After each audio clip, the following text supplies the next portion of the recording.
Uba polling do ubade unong ay kitian ke sorkar. Ulaya thu baka sorkar jala kan penkala yaki rule ka Narcotics, Drugs and Psychotropic Substances Act 1985 knang ban aibor yaki dorbar shnong ban yatrelang bat kipulit ban rat dingkhong yaki jingkan rei udrok.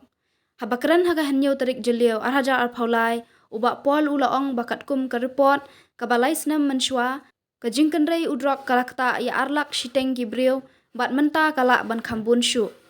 Ulaong ba kejala Meghalaya kadai kabayat lingba syakiwe kejala bat kane kala penyoklat ban penyat Drok bean.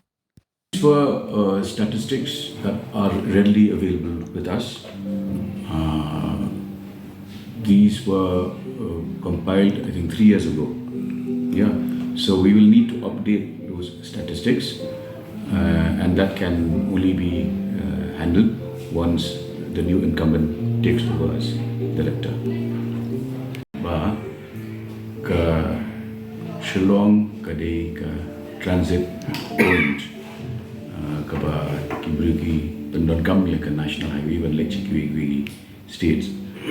di bat ni janru ba bat ka Myanmar ke wegata ke ba ar pada kelong ba kini ke an pengidon kini ke national act NDPS kedan bun bahagi kedon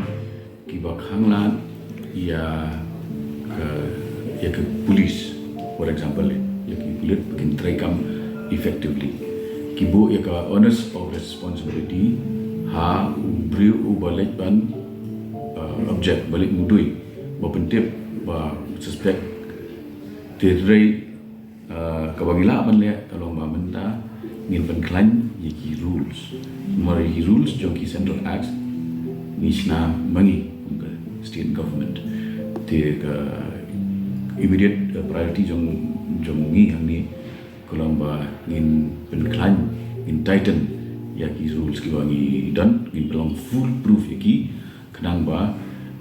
kini di jing ki kindo ba habede kaan ngila penuen kita tiga balai wakung sanduk ngasmo kedai pada karul jong ke imlang salam ni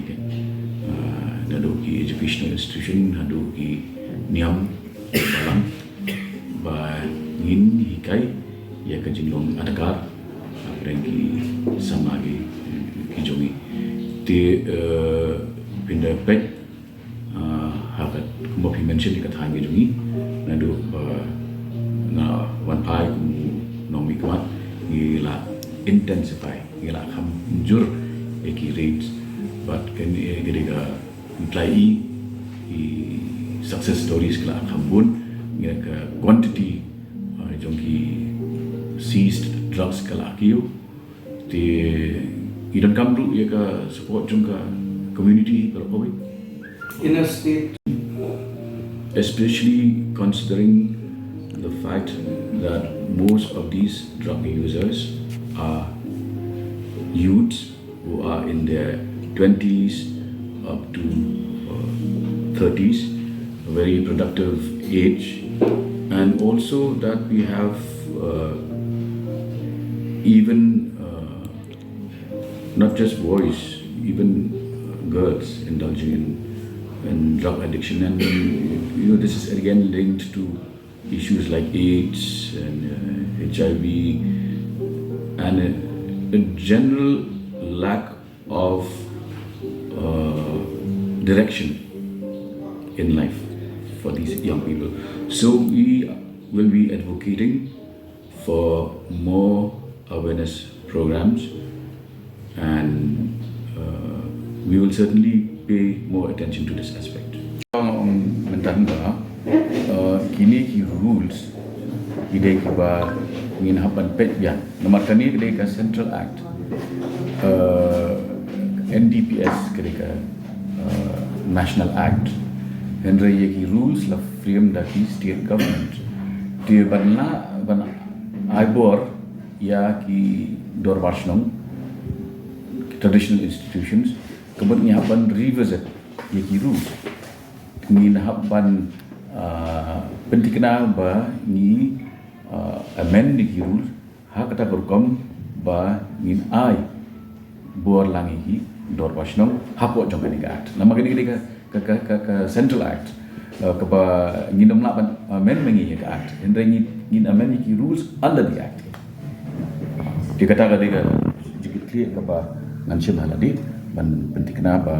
ngin yo ban empower wan ai bor hi dor pasno lu ba ya mentar kata kala kamjur susu te kata ke ba ngakren mentan ke ba ngin sim khala ngakren jong sarkar ngin haban coordinate ru bat kini ki line departments hanne ki long ka health department ko kya police department de bat ka social welfare de ki rules pada jong kani ka NDPS nei ketua ngin habru ban sim saya ki view juga law department pada kadang ba ka kanum dan ke kelas apa ki rules ke bangit hal bat ka fundamental act ke central act kini